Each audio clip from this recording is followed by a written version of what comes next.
नमस्कार साथियों, Neeraj career institute की हिंदी कक्षा में आप सभी का स्वागत है। साथियों, आज हम एक नई प्रश्नमाला लेकर आप सबके बीच उपस्थित हैं। 19 जून 2018 को प्रथम पाली में आयोजित हुई उत्तर प्रदेश पुलिस भर्ती की हिंदी के प्रश्नों की श्रृंखला लेकर आज आप सबके बीच उपस्थित हैं। आइए देखते हैं, शुरू करते हैं। पहला प्रश्न है, काला अक्षर भैंस बराबर लोकोक्ति का सही अर्थ है। पढ़ा लिखा ना होना, बी पढ़ा लिखा होना, सी विद्वान होना और डी मूर्ख होना। कहा ही जाता है जिनको कुछ नहीं आता जाता, जो पढ़े लिखे नहीं होते हैं, उनके लिए कहा जाता है कि उनके लिए काला अक्षर भैंस बराबर है। मतलब उन्हें पढ़ाई लिखाई से उनका कोई वास्ता नहीं था, वो पढ़ लिख नहीं पाते हैं। तो इसका सही विकल्प क्या होगा? इसका सही विकल्प होगा विकल्प ए, पढ़ा लिखा ना होना। जो पढ़ा लिखा नहीं होता है उसके लिए हम प्रयोग करते हैं, उसके लिए लोकोक्त प्रयोग की जाती है कि उनके लिए काला अक्षर भैंस बराबर है। अगले प्रश्न पर आते हैं। अगला प्रश्न है, विशेषण है, निम्नलिखित में विशेषण है। हमारे विकल्प हैं शीतलता, बल, नया और वृद्धि। अब विशेषण क्या होता है, इसी के साथ यहीं से चलते रहिए, जानते रहिए। विशेषण संज्ञा, सर्वनाम, संज्ञा या सर्वनाम की क्या करता है? विशेषता बताता है।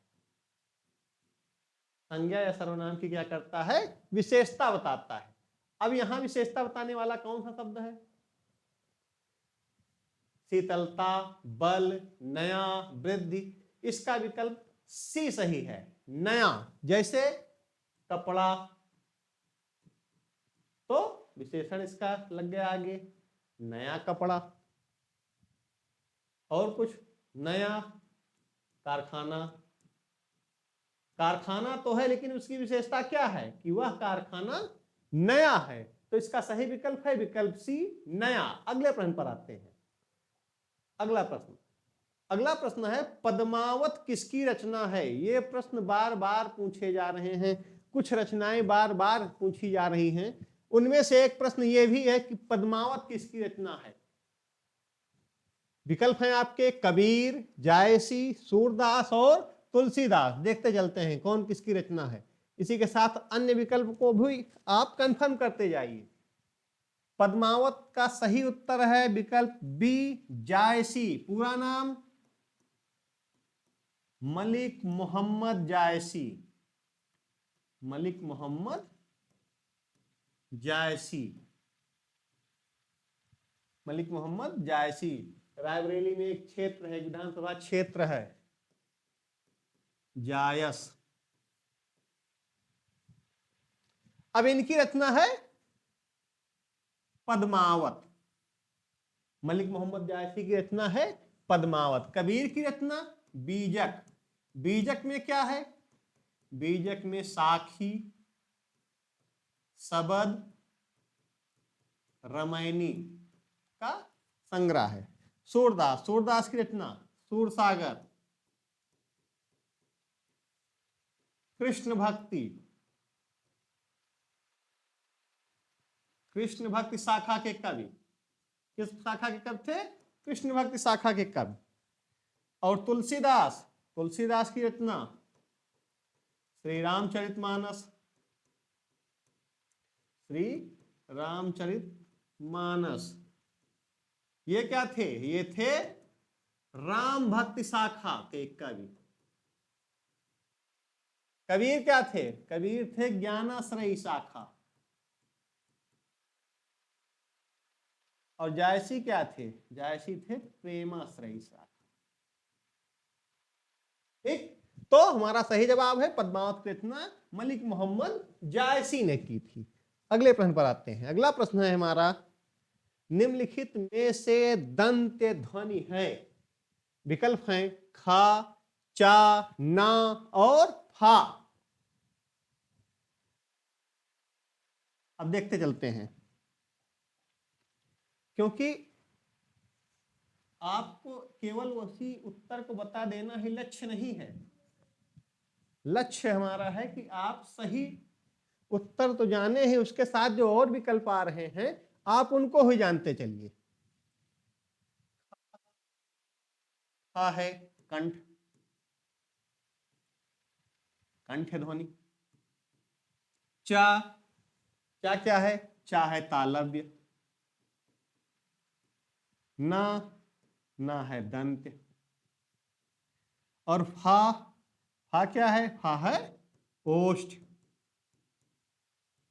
चारों विकल्प आपके क्लियर हो गए ना? तो आपका कौन सा विकल्प सही है? आपका विकल्प सी सही है, ना। ता, था, दा, धा, ना। जो ता वर्ग है, ता वर्ग ये दंत्य है। ता वर्ग क्या है? दंत्य है। अगले प्रश्न पर आते हैं। हमारा अगला प्रश्न है, हमारा अगला प्रश्न है, हिंदी में अल्प विराम का चिन्ह है। चारों विकल्प आपके सामने दिए हुए हैं।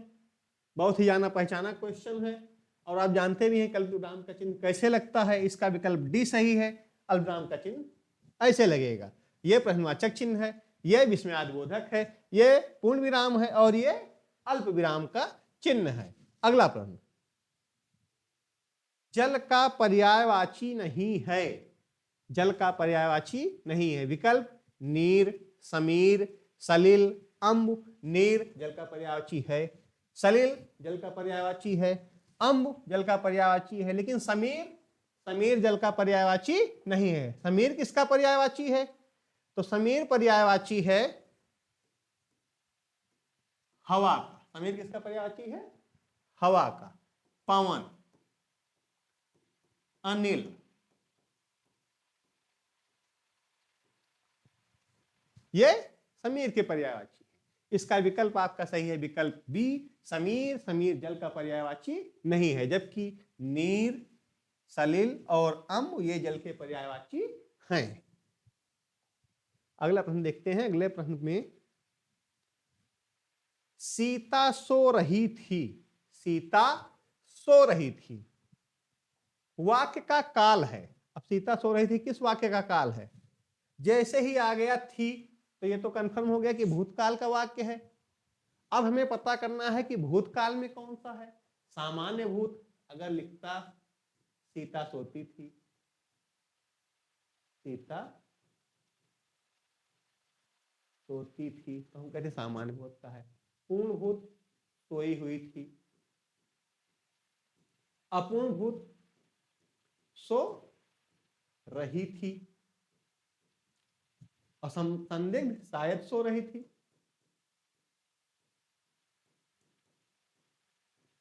शायद सो रही थी। अब आप जान गए इसका सही विकल्प है विकल्प सी अपूर्ण भूत। जब कोई कार्य शुरू तो हो गया हो, लेकिन उसके समाप्त होने में समय बाकी हो, यह कंफर्म ना हो कि वो अभी समाप्त हुआ ही है, ऐसी जगह पर वो अपूर्ण होता है। और अगर यहां पर होता कि सो रही है तो अपूर्ण वर्तमान होता, यहां है सो रही थी, तो ये अपूर्ण भूत होगा। हमारा ऑप्शन सी सही है। सीता सो रही थी ये अपूर्ण भूतकाल का उदाहरण है। अगले प्रश्न पर आते हैं। अगला प्रश्न है हमारा, निम्नलिखित में से कौन सा शब्दालंकार नहीं है? अब शब्दालंकार क्या होता है? शब्दों के माध्यम से जब काव्य की शोभा बढ़ाई जाती है, दो होते हैं, शब्दालंकार और अर्थालंकार। शब्दों के माध्यम से काव्य की शोभा बढ़ाई गई, शब्दों के माध्यम से काव्य की शोभा, काव्य की शोभा अगर बढ़ाई गई तो शब्दालंकार, और अगर अर्थ के माध्यम से बढ़ाई गई, अर्थ के माध्यम से बढ़ाई जा रही है तो अर्थालंकार। अब इसमें देखिए, अनुप्रास, यमक और श्लेष, ये तीनों कौन से हैं? ये तीनों हैं शब्दालंकार, और रूपक है अर्थालंकार। अनुप्रास, यमक, श्लेष ये शब्दालंकार के उदाहरण है, और रूपक ये उदाहरण है अर्थालंकार का। हमारा विकल्प डी सही है। रूपक शब्दालंकार नहीं है, ये अर्थालंकार है। अगले प्रश्न पर आते हैं। अगला प्रश्न हमारा है, निम्नलिखित में से कौन सा शब्द स्त्रीलिंग है? विकल्प हैं सौभाग्य, सुंदरता, काव्य, चंद्र। सौभाग्य, ये हमारा सौभाग्य है, पुल्लिंग शब्द है। काव्य, काव्य भी पुल्लिंग है। चंद्र, चंद्र भी पुल्लिंग है। लेकिन सुंदरता शब्द स्त्रीलिंग शब्द है। इसमें हमारा विकल्प बी सही है, सुंदरता स्त्रीलिंग है, जबकि सौभाग्य, काव्य और चंद्र पुल्लिंग शब्द हैं। 1 से 2 प्रश्न प्रत्येक परीक्षा में पूछे जाते हैं कि पुल्लिंग शब्द कौन सा है और स्त्रीलिंग कौन सा है। इसलिए आप इसकी तैयारी बेहतर किए रहिए, और ये बहुत आसान भी है। देखने से ही पता लग जाता है कि कौन सा शब्द पुल्लिंग है और कौन सा स्त्रीलिंग है। राजपुत्र में कौन सा समास है? अगला प्रश्न है हमारा, राजपुत्र में समास है। समास के लिए पहले ही बताया गया है कि आप कोई भी समास तब जान पाएंगे जब आप समास का विग्रह करना जान पाएंगे। समास का विग्रह, राजपुत्र, राजपुत्र मतलब राजा का पुत्र। कारक आ गया इसमें, और सब जानते हैं कि जिस समास में कारक आता है वो समास होता है तत्पुरुष समास। वो कौन सा समास होता है? तत्पुरुष समास। द्विगु समास में पहला पद संख्यावाची होता है, पहला पद संख्या होता है, जैसे चौराहा, त्रिभुज, नवरत्न, त्रिकोण। द्वंद्व में इसमें अधिकतर विलोम शब्द ही रहते हैं, हार जीत, यश अपयश, पाप पुण्य, माता पिता, ये सब इसमें आते हैं। अव्ययी भाव में, अव्ययी भाव का पहला पद अव्यय होता है। पहला पद क्या होता है? अव्यय होता है। क्या क्या हो सकता है? यथा, प्रति, यथा हो गया, प्रति हो गया, आ, भर, ये शब्द। जैसे भर से क्या हो जाएगा? भरपेट, भरसक, आजन्म, आमरण, प्रत्येक, प्रतिदिन, यथाशक्ति, यथासंभव, ये सब अव्ययी भाव के उदाहरण होंगे। राजपुत्र किसका उदाहरण है? राजपुत्र है तत्पुरुष समास का उदाहरण है। हमारा डी विकल्प सही है। अगले प्रश्न पर आइए। हमारा अगला प्रश्न है, नाक कटना मुहावरे का अर्थ है खून बहना, बदनामी होना, नुकसान होना या इज्जत करना। कहते हैं कि जब किसी का कोई नुकसान हो जाता है, खासतौर पर नैतिक तौर पर, वो कहता है कि हमारी नाक कट गई, हमारी नाक कट गई, मतलब हमारी समाज में बदनामी हो गई। क्या कहता है? समाज में हमारी बदनामी हो गई, समाज में हमारी इज्जत धूसरित हो गई, अब हमारी समाज में कोई इज्जत नहीं है। तो नाक कटना का अर्थ है बदनामी होना। नाक कटना, नाक कटना का क्या अर्थ है? बदनामी होना, खून बहना नहीं कि नाक कट गई खून बह रहा है, वहां अर्थ ये नहीं है। यहां पर मुहावरे का अर्थ होगा नाक कटना का बदनामी होना। इसका विकल्प बी सही है। अगले प्रश्न पर आते हैं। चंद्रगुप्त नाटक के लेखक हैं। चंद्रगुप्त नाटक के लेखक हैं। चंद्रगुप्त के नाटक हैं बी जयशंकर प्रसाद, इन्हीं का रचना ये नाटक है चंद्रगुप्त।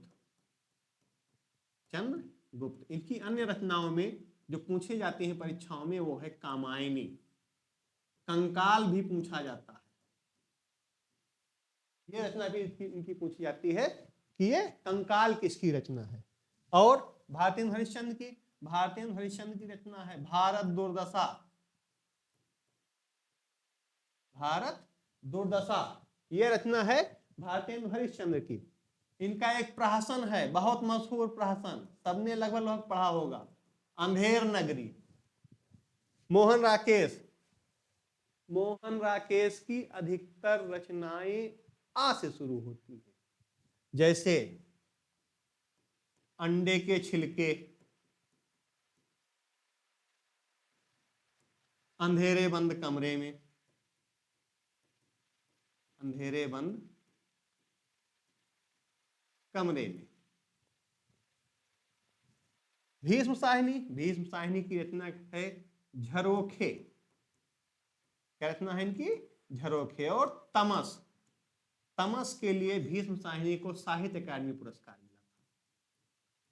यह भी प्रश्न पूछा जा सकता है कि तमस किसकी रचना है, या भीष्म साहनी को उनकी किस कृति के लिए साहित्य अकादमी पुरस्कार मिला था, या भीष्म साहनी का नाम दे देगा, उनकी 4 रचनाएं दे देगा, उसमें से पूछेगा कि किसको साहित्य अकादमी पुरस्कार मिला था। ऐसे प्रश्न पूछे जा सकते हैं, इसीलिए आप इसकी भी तैयारी किए रहिए। अधिकतर साहित्यकारों की कम से कम वो रचनाएं आपको याद होनी चाहिए जिनके लिए उस साहित्यकार को साहित्य अकादमी पुरस्कार मिला है या ज्ञानपीठ पुरस्कार मिला है। ऐसे कृतियों को, ऐसी रचनाओं को आपको याद होना चाहिए।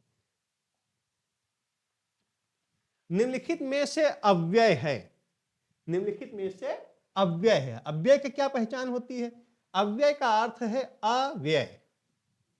अव्यय का अर्थ क्या हुआ? अव्यय। आधन व्यय। आ माने नहीं, व्यय माने खर्च होना। जिसका कुछ खर्च ना हो वो क्या है? वो है अव्यय। ठीक, वर्तमान नहीं है, नया नहीं है, नया का नई भी हो जाता है, तथा तथा है, वर्तमान का बदलकर भूत भी हो जाता है, सब हो जाता है। नया का नई हो जाएगा, नए हो जाएगा, सुंदर का सुंदरता हो जाएगा, लेकिन तथा तथा ही रहेगा। तथा का तथे न, और तथो तथी नहीं होगा। ये क्या रहेगा? ये तथा ही रहेगा। इसका कुछ खर्च भी नहीं होगा और ये वाक्य में अंतर भी पैदा करेगा। ये वाक्य में अंतर ही पैदा करेगा, वाक्य के प्रभाव को और बढ़ा देगा। जैसे राम सो रहा है, हम एक साथ भी लिखते हैं, राम सो रहा है, श्याम सो रहा है,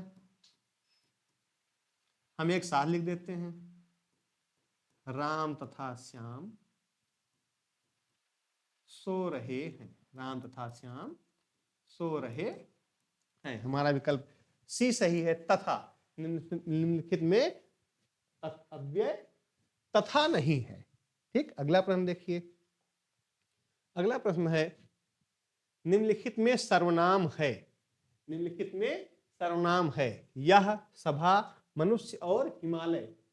सभा, मनुष्य और हिमालय, ये तीनों संज्ञा के उदाहरण है। किसके उदाहरण है? संज्ञा के। ये समूह वाचक संज्ञा, ये व्यक्तिवाचक संज्ञा, ये भी व्यक्तिवाचक संज्ञा, मनुष्य समूहवाचक में ही आएगा। और यह क्या है? यह है निश्चयवाचक सर्वनाम। तो इसका सही विकल्प है विकल्प ए। यह शब्द ये सर्वनाम का उदाहरण है। अगला प्रश्न, निम्नलिखित में तत्सम है।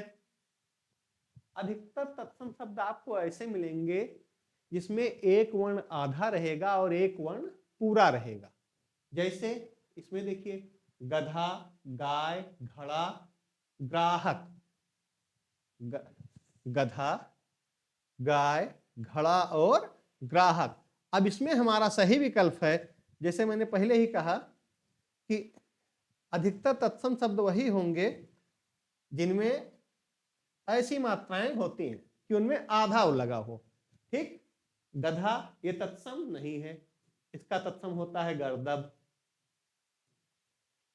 गाय, घड़ा, इसके दोनों के तत्सम आपको बताने हैं, कमेंट करके बताइए। ग्राहक इसमें तत्सम शब्द है। ग्राहक इसमें कौन सा शब्द है? ग्राहक तत्सम शब्द है। हमारा सही विकल्प है विकल्प डी, ग्राहक। अगले प्रश्न पर आते हैं। अगला प्रश्न हमारा है,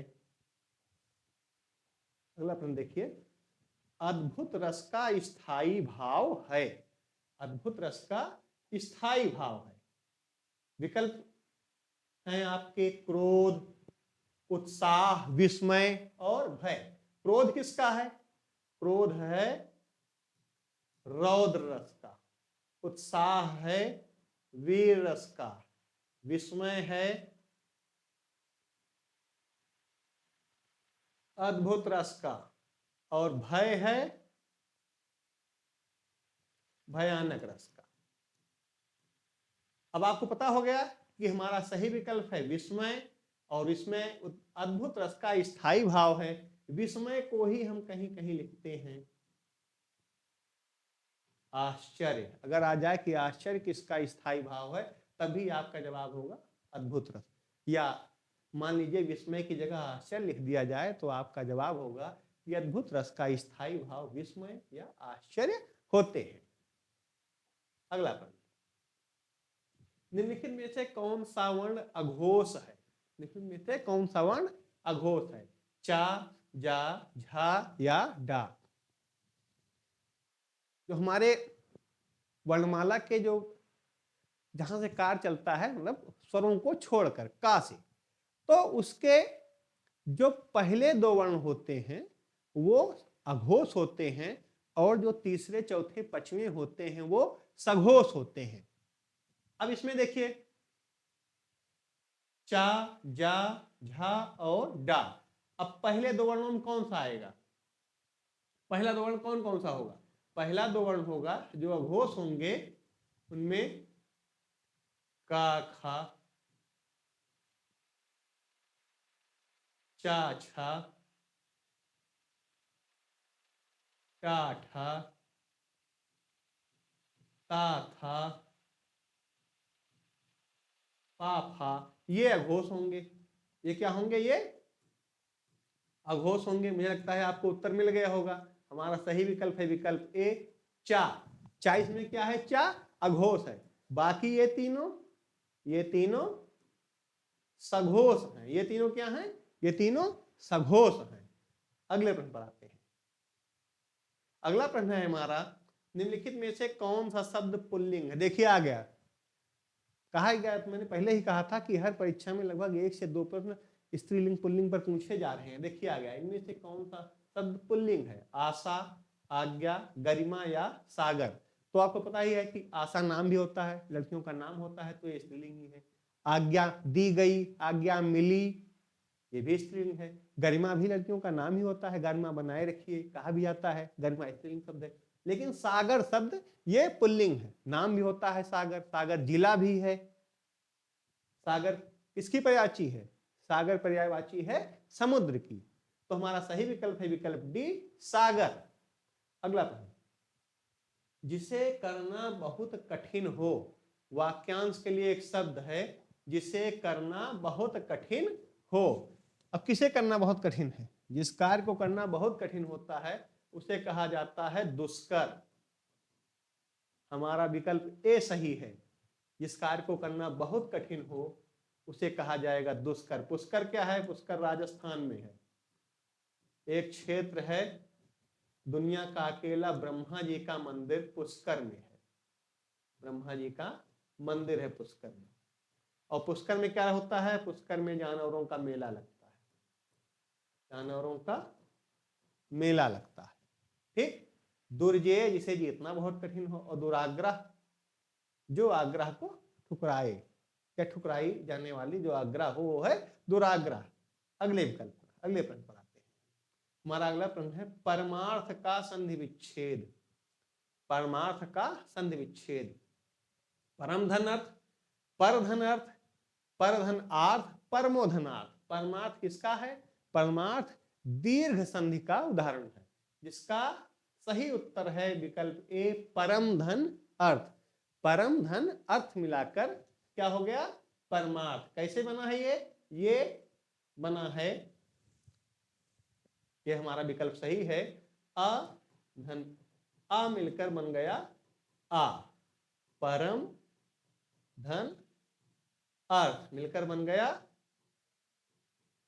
परमार्थ। तो हमारा विकल्प ए सही है, परम धन अर्थ बराबर परमार्थ। अगला प्रश्न देखिए, मैंने यह काम कर लेना चाहिए। प्रश्नों को देखते रहिए। मैंने यह काम कर लेना चाहिए वाक्य में अशुद्ध अंश है। मैंने यह काम कर लेना चाहिए, इसका सही होता अगर लिखा होता मैंने की जगह पर मुझे यह काम कर लेना चाहिए, या अगर मैंने से होता तो मैंने यह काम कर लिया है ये लिखा होता। लेकिन यहां लिखा है कि मैंने यह काम कर लेना चाहिए, मैंने की जगह मुझे होना चाहिए था। बाकी यह काम कर लेना चाहिए में कोई अशुद्धि नहीं है, यहां पर मैंने की जगह में मुझे होना चाहिए था। इसका विकल्प ए सही है, यहां पर मैंने की जगह पर मुझे होना चाहिए था, विकल्प ए सही है इसका। अगले प्रश्न पर आते हैं। अपमान में उपसर्ग है, अपमान में उपसर्ग है, आ, मन, मान और अप। उपसर्ग कहां लगता है? उपसर्ग शब्द के पहले लगता है और प्रत्यय शब्द के बाद लगता है। अब अपमान में पहले क्या लगा है? अपमान में पहले लगा है अप, यहां पर उपसर्ग है अप, विकल्प डी हमारा सही है, अप। अपमान में उपसर्ग है अप। अगला, सोरठा के प्रथम चरण में कितनी मात्राएं होती हैं? सोरठा दोहे का उल्टा होता है, सोरठा दोहे का उल्टा होता है। ये क्या है? सोरठा एक अर्ध सम्मात्रिक छंद है, अर्ध सम्मात्रिक छंद है। इसके पहले और तीसरे चरण में 11-11 मात्राएं होती हैं, 11-11 मात्राएं, और दूसरे और चौथे चरण में 13-13 मात्राएं होती हैं। अब प्रश्न है हमारा कि सोरठा के प्रथम चरण कितनी मात्राएं? 11। हमारा सही विकल्प है विकल्प बी, सोरठा के प्रथम चरण में 11 मात्राएं होती हैं। अगला प्रश्न, अली अली का सही अर्थ देने वाला शब्द है। अली अली का सही अर्थ देने वाला शब्द है। अब अली का अर्थ क्या होगा? अली का अर्थ होगा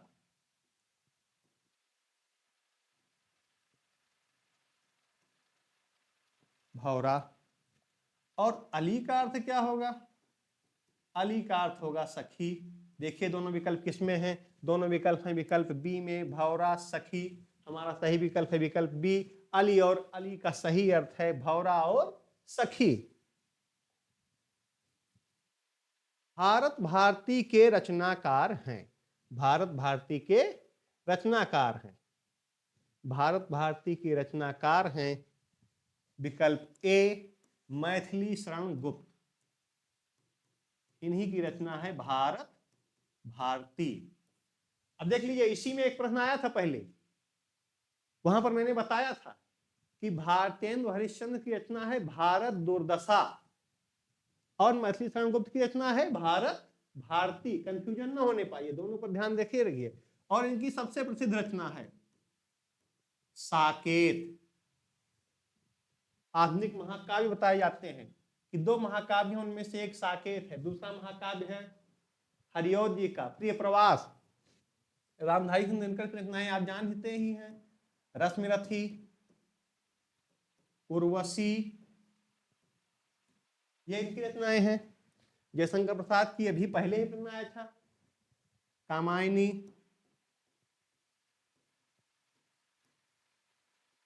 कंकाल, या जो भी पूछा गया था जिस पर प्रश्न था, चंद्रगुप्त। माखनलाल चतुर्वेदी की रचना आपको बताना। अगले प्रश्न पर चलते हैं। आपको बताना क्या क्या है? आपको बताने हैं 2 संधि और माखनलाल चतुर्वेदी की रचना। जटिल का विलोम क्या होगा? जटिल का विलोम क्या होगा? हमारे विकल्प हैं कठिन, रूढ़, सरल और मुश्किल। आमतौर पर लोग कहते हैं बातचीत में, ये काम बहुत जटिल है, ये काम करना बहुत जटिल है, बहुत कठिन है। तो कठिन तो इसका समानार्थी हो गया, और विलोम क्या हो गया? कठिन का विलोम जो होता है वही इसका भी विलोम हो जाएगा। कठिन का विलोम सरल। हमारा विकल्प सी सही है, जटिल का विलोम है सरल। अगला प्रश्न, रामधारी सिंह दिनकर को उनकी किस कृति के लिए साहित्य अकादमी पुरस्कार मिला? रामधारी सिंह दिनकर को उनकी किस कृति के लिए साहित्य अकादमी पुरस्कार मिला? तो उनको साहित्य अकादमी पुरस्कार मिला था विकल्प सी, संस्कृत के 4 अध्याय, इस पर मिला था इनको साहित्य अकादमी। और उर्वशी के लिए इनको मिला था ज्ञानपीठ पुरस्कार। ज्ञानपीठ पुरस्कार इनको उर्वशी के लिए मिला था, और साहित्य अकादमी पुरस्कार संस्कृत के 4 अध्याय के लिए मिला था। हमारा विकल्प सी सही है, संस्कृत के 4 अध्याय। आम खाया जाता है में कौन सा वाच्य है? आम खाया जाता है में कौन सा वाच्य है? अब देखिए विकल्प इसका 3 वाच्य हैं, कर्तवाच्य, कर्मवाच्य, भाववाच्य। कोई वाच्य ही नहीं है, पहले ही कट गया। अब हमारे पास 3 विकल्प बचे। भाववाच्य वो होता है जिसमें दिखाया जाता है कि इसमें सामर्थ्य नहीं है या सामर्थ्य की कमी है, ऐसा तो कुछ है नहीं, ये भी कट गया। कर्तवाच्य में कर्ता प्रधान होता है, यहाँ कर्ता तो प्रधान है नहीं, ये भी कट गया। बचा कौन सा? कर्मवाच्य, आम खाया जाता है, आम खाया जाता है, आम को खाया जाता है, सही तरीके से ऐसे लिखा जाएगा, आम को खाया जाता है। को का क्या हो गया? को का यहाँ विलोपन हो गया, आम खाया जाता है लिखा गया, हमारा विकल्प बी सही है। कर्मवाच्य अगर लिखा होता दिनेश खाता है, दिनेश ने आम खाया, वहां कर्तवाच्य हो जाता। दिनेश इतना थक गया है कि वह खा नहीं सकता, तो क्या हो जाएगा? वो भाववाच्य हो जाएगा। इसमें हमारा सही विकल्प है विकल्प बी, कर्मवाच्य। अगले प्रश्न पर, निम्नलिखित में तद्भव है, निम्नलिखित में तद्भव है। अभी मैंने पहले ही बताया कि जो तत्सम शब्द होते हैं उनमें अधिकतर में एक आधा और एक पूरा वर्ण होता है। अमृत, मात्रा लगी है इसमें री की मात्रा री जहां भी आ जाए तुरंत जान लीजिए वो तत्सम है, तद्भव कभी नहीं होगा वो। उच्च, एक आधा एक पूरा। एकत्र, संयुक्त व्यंजन, ये भी। तो ये तीनों नहीं है, हमारा विकल्प ए सही है। गांव, जिसमें चंद्र बिंदु लगता है वो तत्सम होता है अधिकतर में, और जिनमें केवल बिंदु लगती है जो अनुस्वार होता है वो तत्सम होता है, और जो अनुनासिक होता है वो तद्भव होता है। हमारा विकल्प ए सही है, गांव। किस शब्द का प्रयोग सदा बहुवचन के तौर पर होता है? गाय, दर्शन, बहन या लता? इसका विकल्प बी सही है, विकल्प बी है दर्शन। हमें उनके दर्शन प्राप्त हुए, तभी ये नहीं लिखा जाता हमें उनका दर्शन प्राप्त हुआ, वो गलत है। अगर लिखा है तो सही शब्द है हमें उनके दर्शन प्राप्त हुए। दर्शन के अलावा प्राण, उनके प्राण पखेरु उड़ गए। हस्ताक्षर, उन्होंने अपने हस्ताक्षर बनाए। तो इसका सही विकल्प है विकल्प डी, दर्शन। दर्शन शब्द का प्रयोग हमेशा कैसे होता है? हमेशा बहुवचन के तौर पर होता है। अगले नंबर पर जल्दी जल्दी। अब देखिए, घबराहट में प्रत्यय है अट, हट, आहट, राहट। प्रत्यय कहां लगता है? प्रत्यय शब्द के अंत में लगता है। उपसर्ग कहां लगता है? उपसर्ग शब्द के पहले लगता है। अब यहां पर कौन सा प्रत्यय है? अट, हट, आहट, राहट, चार विकल्प है हमारे पास, यहीं से देख लीजिए। घबराहट, आहट, आहट करके आ रहा है ना, तो इसमें हमारा विकल्प सी सही है, विकल्प सी, आहट। घबराहट में प्रत्यय है आहट। अगला प्रश्न, सुंदर का पर्यायवाची है अंक, बुरा, जात और मनोहर। सुंदर का पर्यायवाची अंक नहीं है, बुरा नहीं है, जात नहीं है, मनोहर है। मनोहर का अर्थ क्या होता है? मनोहर का अर्थ होता है, मनोहर का अर्थ है, मनोहर बराबर मन को हरने वाला। मन को हरने वाला, जो मन को हरने वाला है वही मनोहर है। अब जो मन को हरेगा स्वाभाविक रूप से वो क्या होगा? सुंदर, अभी तो मन को हरेगा। कोई बदसूरत चीज थोड़ा मन को हरती है, कुरूप चीज थोड़ा मन को हरती है। जो सुंदर होगा, इसमें अच्छी व्यवस्थाएं होंगी, अगर कोई होगा तभी वो मनोहर होगा। तो हमारा विकल्प डी सही है, सुंदर का पर्यायवाची शब्द है मनोहर। अगले प्रश्न पर आते हैं। अब अगला प्रश्न गद्यांश है। गद्यांश को हम पहले पढ़ेंगे और उसके बाद उसमें दिए गए प्रश्नों को उत्तर देंगे। प्रश्न गद्यांश है हमारा, घोड़ों की टापों की आवाज सुनकर ममता भयभीत हो गई। पथिक ने कहा, वह स्त्री कहां गई है, उसे खोज निकालो। ममता एक स्त्री है जो घोड़ों की टापों की आवाज सुनकर भयभीत हो गई, डर लग गया उसे, और जाकर कहीं छिप गई। तो जो बाहर लोग उसे ढूंढने आए थे उनमें से किसी ने कहा कि वह स्त्री कहां गई, यहीं कहीं होगी, उसे ढूंढ निकालो। ममता छिपने के लिए अधिक सचेत हुई, वह मृगदाव में चली गई, दिन भर उसमें से ना निकली। संध्या में जब उन लोगों के जाने का उपक्रम हुआ तो ममता ने सुना, मिर्जा, उस स्त्री को मैं कुछ न दे सका, उसका घर बनवा देना, क्योंकि मैंने विपत्ति में यहां विश्राम पाया था, यह स्थान भूलना मत। शाम को उसने सुना कि उन लोगों में से कोई एक कह रहा था, अपने अधीनस्थ से कह रहा था कि मिर्जा, मैं उस स्त्री को कुछ न दे सका जिसने मुझे एक दिन का विश्राम दिया था यहाँ, उसका ये घर बनवा देना। ये बात उसने उस आदमी को कहते हुए सुना। कब की बात है? चौसा के मुगल पठान युद्ध को बहुत दिन बीत गए। उसके बाद बहुत दिन बीत गए। ममता अब 70 वर्ष की वृद्धा है। वह अपनी झोपड़ी में एक दिन पड़ी थी। उसका जीर्ण कंकाल खांसी से गूंज रहा था। अब उस महिला की उम्र, ममता की उम्र 70 साल की हो गई है और उसका शरीर कंकाल जैसा हो गया है। शरीर में केवल हाड़ ही हाड़ बचा है, मांस नाम का कुछ नहीं रह गया है। खांसी से परेशान है वो। ममता ने जल पीना चाहा। एक स्त्री ने सौंपी से जल पिलाया। उस बर्तन को, जिस बर्तन से वो पानी पिलाई, उसे सौंपी कहा गया है। सहसा एक अश्वारोही झोपड़ी के द्वार पर दिखाई पड़ा।